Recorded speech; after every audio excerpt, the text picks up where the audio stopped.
Look, sometimes I get a bug up my butt and I gotta come on here with no makeup and my hair up to talk about something that is heavy on my heart, and that is where we are today. So if you're new here, I don't always wear lipstick, and that's fine.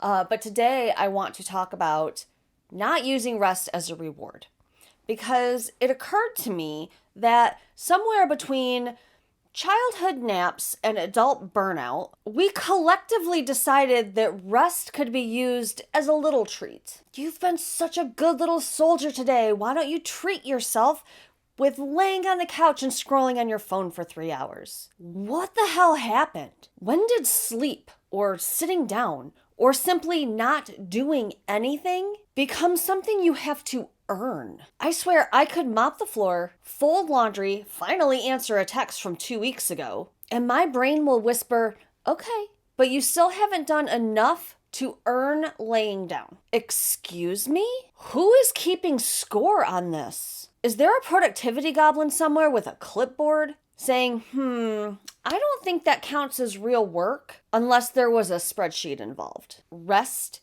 is not a reward. Rest is the Wi-Fi signal that keeps everything else working. You don't unplug your router as a little treat. You do it because the system keeps glitching. And yet we all live our lives like we have to file paperwork for permission to rest. Dear Final Exhaustion Boss, I understand that I've only done 60% of my to-do list, but I promise to feel bad about that later. Like, this is insane. I legitimately spent my 20s and 30s believing that relaxing meant you were wasting time. That if you were not actively doing something, you were being lazy. And now we're a bunch of exhausted adults sneaking around like rest is something shameful, like it's something that you need to hide. But here's the thing. Your body does not give a damn about your to-do list. It's not like your organs are all in here saying, oh, she still has emails to answer. Let's just hold off on repairing those cells for a little bit. Your body is going to rest eventually. The question becomes, do you want to do it voluntarily? Or do you want your body to forcibly shut down and yeet you into a migraine or a flare-up or a 3-day emotional spiral? Because if you refuse to rest when you need to, your body will absolutely file their complaint. And listen, I'm not saying you have to become some kind of like monk of relaxation. This is not about bubble baths and journaling by candlelight. Unless that's your thing, and then, Godspeed. What I'm saying is stop treating rest like it is a reward for completing your tasks. Because you will never be finished. The dishes are going to multiply. Your inbox, it is going to respawn. And your list is going to get longer every single time you cross one thing off of it. And that is why we have to build rest into the process. Not as a treat, but as a tool. Rest is not the cherry on top. It's the frickin' mixing bowl. And the most tragic comedy of it all is that we think we're being disciplined when we skip rest. We're proud of it. We're like, look at me powering through. No, you are not being a good little soldier. You are being delusional. You cannot outsmart biology. And if you are neurodivergent, forget about it. The ADHD brain will literally trick you into thinking rest will feel bad. It'll tell us, you can't rest, you'll lose momentum. Momentum of what, Heather?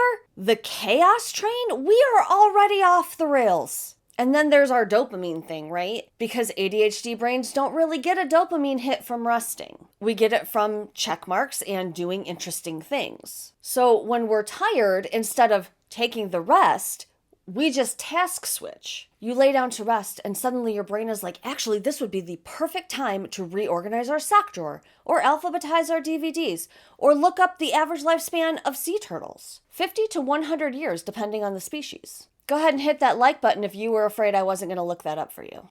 My point is that we are not even resting when we think we are. We're just switching tasks and pretending it's relaxing. Because we've all turned burnout into a hobby. And also because we know that when we finally do rest, we are going to just be overwhelmed by the guilt. We can never truly enjoy resting and relaxing and not doing things because our brain just starts narrating our crimes against productivity. If you have time to lean, you have time to clean. You should be writing. You should be researching. You should be doing literally anything but putting your feet up. Rest guilt is so deeply rooted in us that even our relaxation has rules. You can rest, but only after you've earned it. Sure, you can use your PTO, but I'm going to need a really valid reason as to why. Yeah, go ahead and lay down, but maybe you should listen to a podcast so that you are learning while you're horizontal.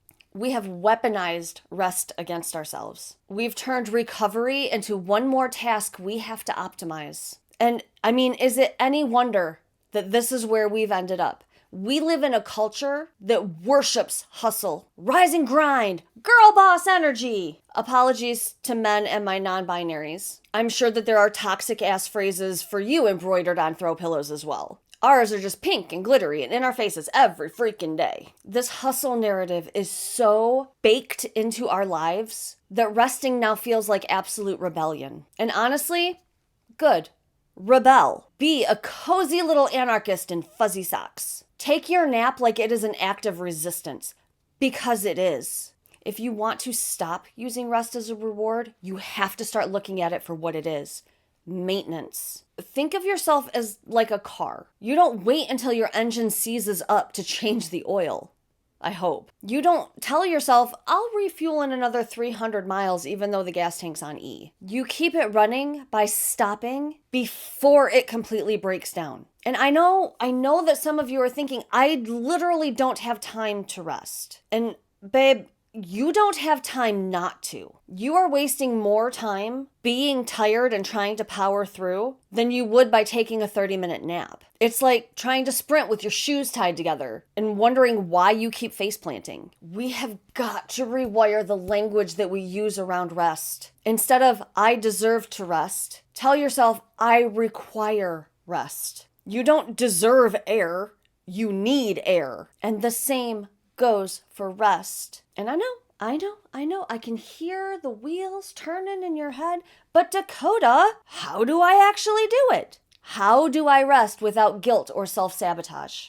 Well, you gotta build micro rests into your day. Tiny pauses. The put your phone down and stare off into space for 2 minutes kind of pause. Because rest doesn't have to be dramatic or horizontal to give your brain and your body what it truly needs. You just need to learn to stop. You need to redefine doing nothing. Because technically doing nothing is doing something. It's giving your nervous system a chance to unclench. It's hitting save on your brain's document before it crashes. And if you're still wondering, okay, but how do I not spiral into guilt here? Well, my friend, that is the trick. Because you don't. The guilt is probably going to show up. Let it. Tell guilt, hey, I see you, and you can just sit quietly in the corner while I take a nap. And if you do it enough times, eventually guilt is going to get bored and leave. You do not have to feel deserving of rest to take it. You just have to take it. And the good feelings will catch up later. So let's make a deal, shall we?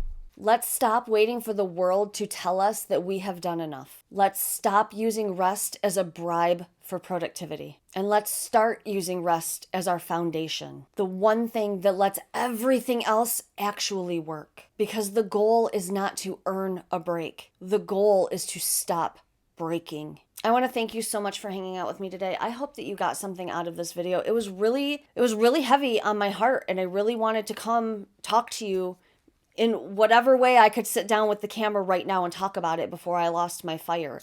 And, you know, it's because I'm exhausted. I've got a million projects going on at once.